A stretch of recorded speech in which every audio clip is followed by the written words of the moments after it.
নমস্কার, আমি doctor Tuhin Mukherjee, consultant homeopathic physician. আশা করি আপনারা সবাই সুস্থ আছেন এবং ভালো আছেন। আজকে আমি আরও একটি বিষয়ে কিছু গুরুত্বপূর্ণ তথ্য আপনাদের সাথে শেয়ার করি। আজকে আমি যে বিষয়টা নিয়ে আলোচনা করতে চলেছি সেটা হলো মাইগ্রেন। আমি নিশ্চিত আপনারা প্রত্যেকেই এই শব্দটার সঙ্গে বিশেষভাবে পরিচিত। মাইগ্রেন হচ্ছে একটা নিউরোলজিক্যাল হেডেক, অর্থাৎ একটা তীব্র মাথার যন্ত্রণা, যেটার পেছনে মূল কারণটা হলো আমাদের সেন্ট্রাল নার্ভাস সিস্টেম অর্থাৎ কেন্দ্রীয় স্নায়ুতন্ত্রের অন্তর্গত ব্রেনের মধ্যে এমন কিছু নিউরোলজিক্যাল ডিসফাংশন তৈরি হয়, যার জন্য এই ধরনের মাথার যন্ত্রণা অর্থাৎ মাইগ্রেন তৈরি হয়। আমাদের পরিবারের অনেকেই আছেন হয়তো যারা মাইগ্রেনে সাফার করছেন দীর্ঘ বহু বছর ধরে, অথবা আমাদের সোসাইটিতে চারপাশে এমন অসংখ্য পেশেন্ট আছেন যারা কম বেশি মাইগ্রেনে সাফার করছেন দীর্ঘদিন ধরে। তা আজকে আমি যে বিষয়টা নিয়ে আলোচনা করব সেটা মূলত দুটো বিষয়ে।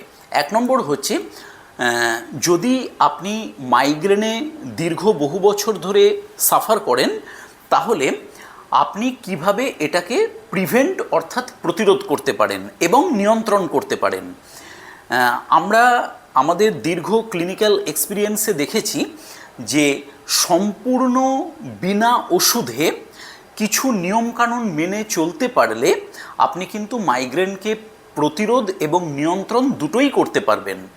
তা সেটা কিভাবে সম্ভব এই নিয়ে আমি প্রথমে কিছু আলোচনা করব। আর দ্বিতীয় যে জিনিসটা নিয়ে বলবো সেটা হচ্ছে, আপনার যদি দীর্ঘদিন ধরে মাইগ্রেন থাকে এবং আপনি যদি সত্যিই চান যে এই মাইগ্রেনের সমস্যা থেকে পার্মানেন্ট রিলিফ পেতে, সম্পূর্ণরূপে এটাকে সারিয়ে ফেলতে, তাহলে সেটা কিভাবে সম্ভব। তাহলে চলুন শুরু করা যাক মাইগ্রেন নিয়ে আমাদের কিছু গুরুত্বপূর্ণ আলোচনা। আচ্ছা, প্রথমে আমি যে বিষয়টা বলবো সেটা হচ্ছে, দেখুন, মাইগ্রেন এমন একটা নিউরোলজিক্যাল ডিসফাংশন বা নার্ভের সমস্যা যেটা কিছু জটিল প্যাথোলজিক্যাল ডিসঅর্ডারের জন্য তৈরি হয়। আমি এই ভিডিওতে সেই সমস্ত প্যাথোলজিক্যাল প্রবলেম বা ডিসঅর্ডার নিয়ে ডিটেলসে আলোচনা করব না। আমি যে জিনিসটা বলবো সেটা হচ্ছে, মাইগ্রেনের যে সিমটমস বা উপসর্গ সেটা কিন্তু প্রত্যেকটা পেশেন্টের ক্ষেত্রেই সমান নয়, এটা ম্যান টু ম্যান ভ্যারি করে। বিভিন্ন পেশেন্ট আমাদের ক্লিনিকে বিভিন্ন ধরনের সিমটমস নিয়ে আসেন। মূলত যে সিমটমসগুলো আমরা মাইগ্রেনের ক্ষেত্রে দেখতে পাই সেগুলো হচ্ছে, কোনো পেশেন্ট এসে আমাদেরকে বলেন, ডাক্তারবাবু আমার শুধুমাত্র মাথার ডান দিকটা যন্ত্রণা হয় যখনই এই ধরনের পেন আসে, অর্থাৎ যেটাকে আমরা বলি হেমিক্রেনিয়াল হেডেক। আবার কোনো পেশেন্ট এসে বলেন, ডাক্তারবাবু আমার শুধুমাত্র মাথার বাম দিকটাই যন্ত্রণা হয় যখনই এই যন্ত্রণাটা বারবার ফিরে ফিরে আসে, অর্থাৎ যে কোনো একটা দিক যন্ত্রণা হচ্ছে, এরকম প্রচুর পেশেন্ট থাকেন। আবার এমন অনেক পেশেন্ট থাকেন যারা বলেন যে আমার পুরো কপালটা থেকে অর্থাৎ ফোরহেডটা থেকে যন্ত্রণা শুরু হচ্ছে এবং তারপর ধীরে ধীরে গোটা মাথাটা ছড়িয়ে পড়ছে। এমন অনেকে বলেন যে তার মাইগ্রেনের হেডেকের সঙ্গে গা বমি ভাব থাকে, অনেকে বমিও করে ফেলেন। আবার এই যে নশিয়া এবং ভমিটিং, সেটা কিন্তু সব পেশেন্টের ক্ষেত্রেই থাকে না, কারুর কারুর ক্ষেত্রে থাকে। অনেকের আবার এই মাইগ্রেনের মাথার যন্ত্রণার সঙ্গে চোখের সমস্যা থাকে। যখনই মাথার যন্ত্রণা শুরু হলো অথবা যন্ত্রণা শুরু হওয়ার আগে দেখা যাচ্ছে চোখেতে তার একটা সমস্যা হচ্ছে, কীরকম চোখটা ভারী হয়ে যাচ্ছে, একটা ফ্ল্যাশিং অফ লাইটস আসছে, যেন চোখের মধ্যে একটা বিদ্যুৎ ঝলকের মতো একটা সিমটমস, তার সাথে হঠাৎ করে আইবল বা চোখের মধ্যে তীব্র যন্ত্রণা শুরু হয়ে গেল, তারপরে দেখা গেল মাথার যন্ত্রণাটা শুরু হলো, ইত্যাদি ইত্যাদি। আবার অনেকের ক্ষেত্রে এরকম থাকে যে মাইগ্রেনের পেনটা তার টেম্পোরাল রিজিয়ন থেকে শুরু হলো, অর্থাৎ মাথার সামনের দিক থেকে নয়, ওপরের দিক থেকে নয়, কানের ওপরের দিকে যে আমাদের যে temporal lobe of the head থাকে সেখান থেকে শুরু হয়ে পেছন দিকে চলে গেল। আবার মাইগ্রেনের সমস্যায় এরকম থাকে যে বেশিরভাগ পেশেন্ট তারা তীব্র আলোটা সহ্য করতে পারেন না। যখন অতিরিক্ত যন্ত্রণা হচ্ছে তখন তারা ঘরের আলোটা বন্ধ করে দিয়ে অন্ধকার ঘরে কিছুক্ষণ শুয়ে থাকলে একটু রিলিফ পান, বা খুব তীব্র আওয়াজ হলে সেক্ষেত্রে তাদের যন্ত্রণা বেড়ে যায়। তা এই সমস্ত উপসর্গ বা সিমটমসগুলো নিয়ে মাইগ্রেনের পেশেন্টরা আসেন এবং এটা আমি আগেই বললাম ম্যান টু ম্যান ভ্যারি করে। আচ্ছা, এবারে প্রথম যে বিষয়টা নিয়ে আমরা আলোচনা করব সেটা হচ্ছে যে মাইগ্রেনকে আপনি কিভাবে প্রতিরোধ এবং নিয়ন্ত্রণ করতে পারেন। দেখুন, একটা জিনিস আপনাদেরকে জানিয়ে রাখি যে মাইগ্রেন এমন একটা নিউরোলজিক্যাল হেডেক যেটার কিছু ট্রিগারিং ফ্যাক্টর আছে, অর্থাৎ এমন কিছু খাদ্যদ্রব্য আছে, এমন কিছু এনভায়রনমেন্টাল ফ্যাক্টরস আছে, এমন কিছু দৈনন্দিন জীবনে আমাদের অভ্যাস আছে যেগুলোকে আমরা যদি নিয়ন্ত্রণ করতে পারি তাহলে সেক্ষেত্রে কিন্তু মাইগ্রেনের এই যে মাথার যন্ত্রণা সেটাকে আমরা অনেকটা প্রতিরোধ করতে পারবো এবং নিয়ন্ত্রণ করতে পারবো। অর্থাৎ যাদের মাথা যন্ত্রণা অতিরিক্ত হয়, অত্যন্ত তীব্র হয়, অত্যন্ত ঘন ঘন হয়, সেটা থেকে তারা মুক্ত হতে পারবেন উইদাউট এনি মেডিসিন, অর্থাৎ বিনা ওষুধে। তাহলে মাইগ্রেনের এই যে ফ্যাক্টরগুলো এগুলোকে বলা হয় ট্রিগারিং ফ্যাক্টর, অর্থাৎ যে ফ্যাক্টরগুলো মাইগ্রেনের পেনটাকে বাড়িয়ে দেয় বা খুব ঘন ঘন আনতে সাহায্য করে।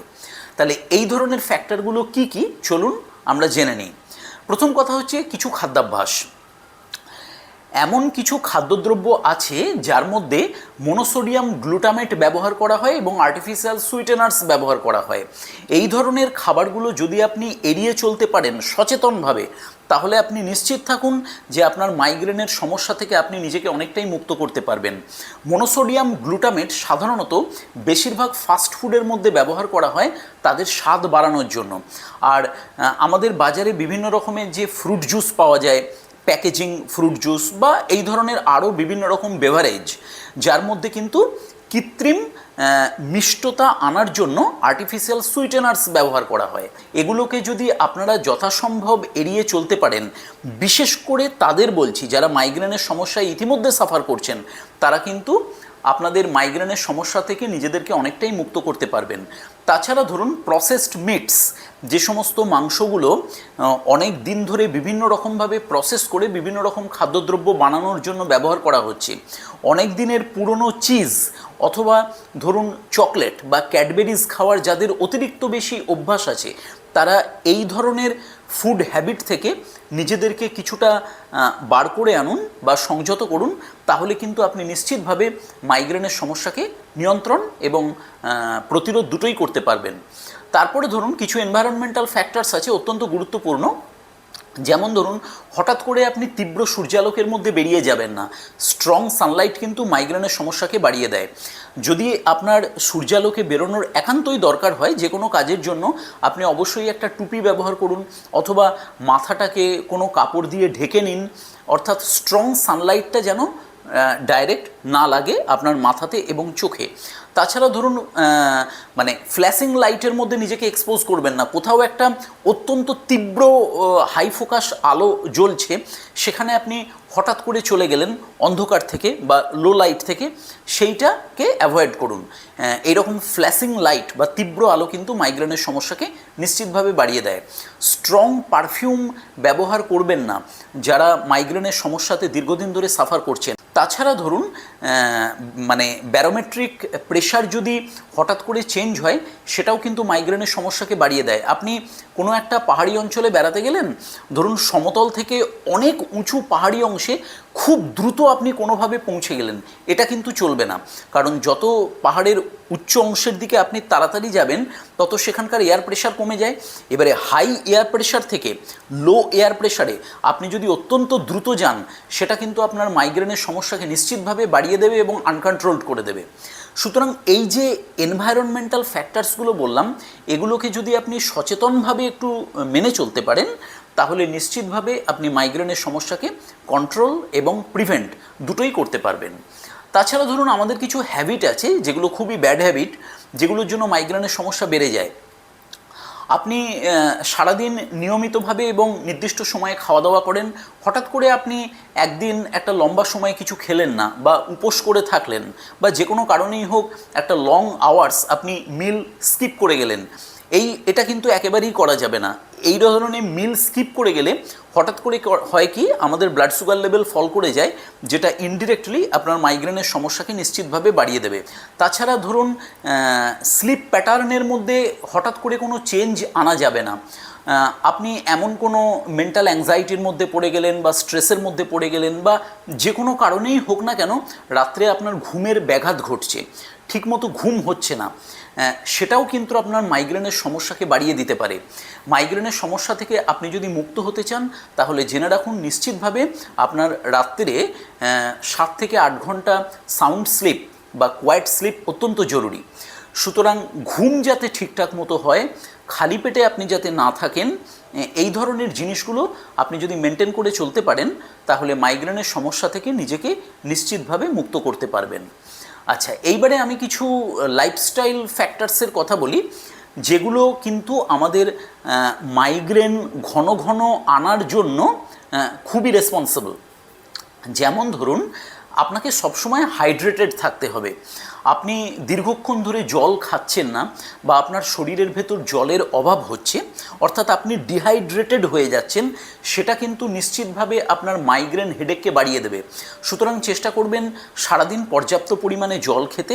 গ্রীষ্মকালে যদি আপনার অতিরিক্ত ঘাম হয় তাহলে সেটাকে মিট আপ করার জন্য আপনি সাফিসিয়েন্ট জল খান। জলের পরিমাণ শরীরে যদি কম হয় তাহলে আপনার মাইগ্রেনের সমস্যা নিশ্চিতভাবে বাড়বে, এই দিকটা খেয়াল রাখতে হবে। তারপর হচ্ছে, আপনার যদি অতিরিক্ত পরিমাণ চা বা কফি খাওয়ার অভ্যাস থাকে, অর্থাৎ উত্তেজক পানীয় আপনি যদি বেশি পরিমাণে খান, সেটা কিন্তু আপনার মাইগ্রেনের সমস্যাকে বাড়িয়ে দেবে। সুতরাং এই জাতীয় স্টিমুলেটিং ড্রিঙ্কস থেকে আপনাকে কিছুটা দূরে থাকতে হবে।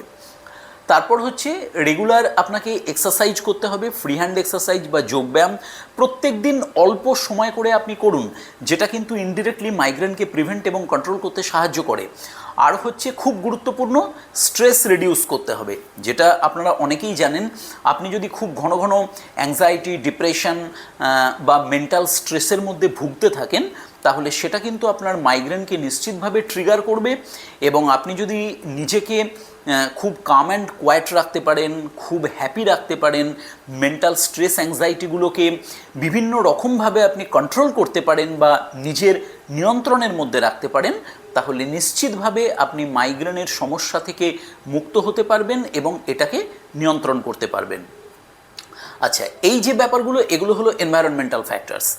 এবারে কিছু গুরুত্বপূর্ণ ভিটামিনের কথা বলি, যে ভিটামিনগুলো কিন্তু আমাদের মাইগ্রেন হেডেকের সঙ্গে ডিরেক্টলি এবং ইনডিরেক্টলি রেসপন্সিবল।